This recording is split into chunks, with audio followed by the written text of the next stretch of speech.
Nous allons voir maintenant comment est constituée l'architecture Ethernet. Donc, cette architecture utilise le protocole TCP/IP, une topologie en bus. Le support utilisé peut être du coaxial, de la paire torsadée ou de la fibre optique, au choix. Suivant le support, vous pourrez avoir des débits de 100 mégabits par seconde à 1 gigabit par seconde. La transmission se fait en bande de base et en codage Manchester. Et on va avoir une méthode d'accès suivant la norme I3E 802.3. Alors la norme I3E 802.3, c'est une norme qui va réglementer l'émission d'une station sur le support. Normalement, si vous avez bien vu toutes les vidéos, tout le vocabulaire que j'ai utilisé ici, vous devez le comprendre. Donc l'adresse IP, vous connaissez sa forme. Elle est donc formée par 4 nombres décimales séparés par des points. Alors cette adresse IP, en fait, elle va contenir 2 champs.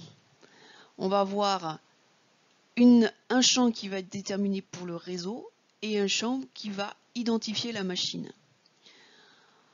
On détermine comme ceci 5 classes. Ici, vous voyez les classes A, B, C, D. La E est très peu utilisée.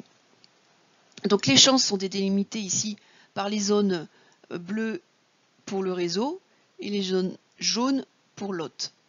En fait, suivant le nombre de machines que vous voulez connecter sur votre réseau, vous allez prendre une classe particulière. Ces classes, elles ont été définies suivant les valeurs que vous mettez au début de votre adresse réseau. Par exemple, si vous mettez 1,0, ça sera une classe B. Si vous mettez 1,1,1,0, ça sera une classe C.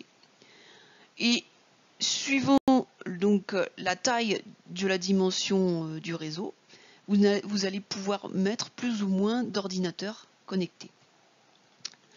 Ce qui nous donne pour une classe A 126 réseaux possibles si on veut connecter sur chacun 16 millions de machines, un peu plus de 16 millions de machines. Sur la classe B, on augmente le nombre de réseaux possibles, on diminue le nombre de machines connectables. Et sur une classe C, on a plus de 2 millions de possibilités de réseaux, mais à chaque fois, on ne pourra connecter que 256 machines. Combien d'adresses IP sont disponibles au total? Eh bien, si on regarde, on a un nombre sur 32 bits, donc on va pouvoir aller à plus de 4 milliards de machines. Pour l'instant, ça suffit. Pour la petite histoire, le numéro de téléphone, il y a encore quelques dizaines d'années, était sur 6 chiffres. Et on n'a pas eu assez de numéros, donc on est passé à 8 chiffres et maintenant on est à 10. Donc une adresse IP va s'écrire soit en décimale, soit en binaire. Je vous mets un exemple ici, 143 18 34 187. Elle commence par 143. Si je le mets en binaire, ça fait 1 0 0 0 1 1 1 1. Donc nous voyons que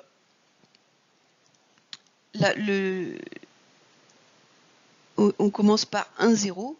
Donc c'est une adresse de classe B.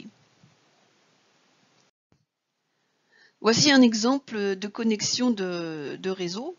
Donc si on regarde les adresses qui sont proposées sur chacun des réseaux, sur chacun des postes, on voit ici que le début des adresses est identique, 192 168 10, et même le serveur a ce début d'adresse, et même le LAN a ce début d'adresse. Ce qui diffère simplement, c'est l'adresse machine, donc 1, ici on a la deuxième, ici on a la 10e, ici on a la 11e. Donc toutes ces machines vont être connectées sur le même réseau. Et l'adresse de réseau, eh bien, se situe ici. C'est ce qu'on appelle le LAN. Pour sortir de ce réseau, on a une autre adresse qui va être, vous voyez ici, la 254e machine, en fait, qui est l'adresse du routeur. Et ce routeur va nous permettre de nous connecter à Internet, par exemple, par une autre adresse complètement indépendante de l'adresse IP de notre réseau. Alors, je disais qu'on ne pouvait connecter 256 machines ou 255 machines sur la classe C. En réalité, on va avoir des adresses particulières qu'il ne faudra pas utiliser. L'adresse 255, par exemple, c'est l'adresse de diffusion globale. Quand on met cette adresse-là, c'est qu'on envoie le message à toutes les machines du réseau. Le routeur de sortie est souvent sur l'adresse 1 et l'adresse de réseau, ce sera l'adresse 0. Donc ici, l'exemple, c'était pour un réseau d'adresse 197.18.34. Les plans d'adressage et les masques de sous-réseau maintenant. Donc un plan d'adressage va permettre de donner une adresse à chaque machine du réseau. Le masque de sous-réseau va permettre de définir les machines qui vont pouvoir communiquer entre elles sans passer par le routeur. Et l'adresse de passerelle va permettre de sortir du sous-réseau. Donc, un masque de sous-réseau, on va mettre des 1 sur l'adresse concernant le réseau et des 0 sur la partie concernant la machine.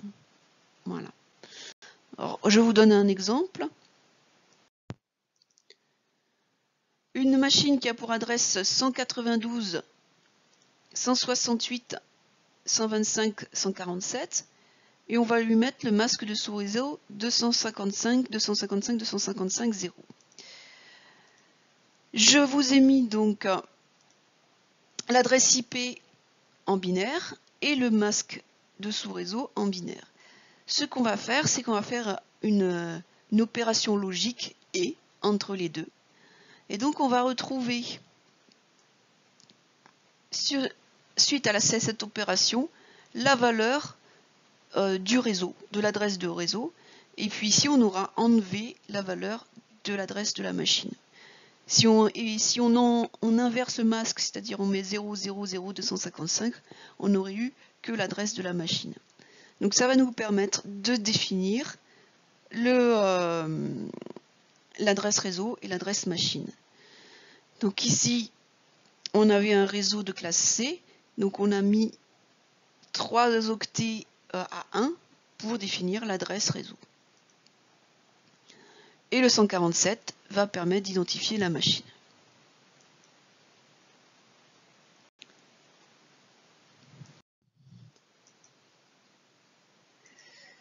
Donc, on va avoir l'adresse réseau réservée avec l'adresse 0, l'adresse 1 réservée pour le routeur de sortie, toutes les machines jusqu'à la 254, et puis ensuite l'adresse réservée pour la diffusion globale.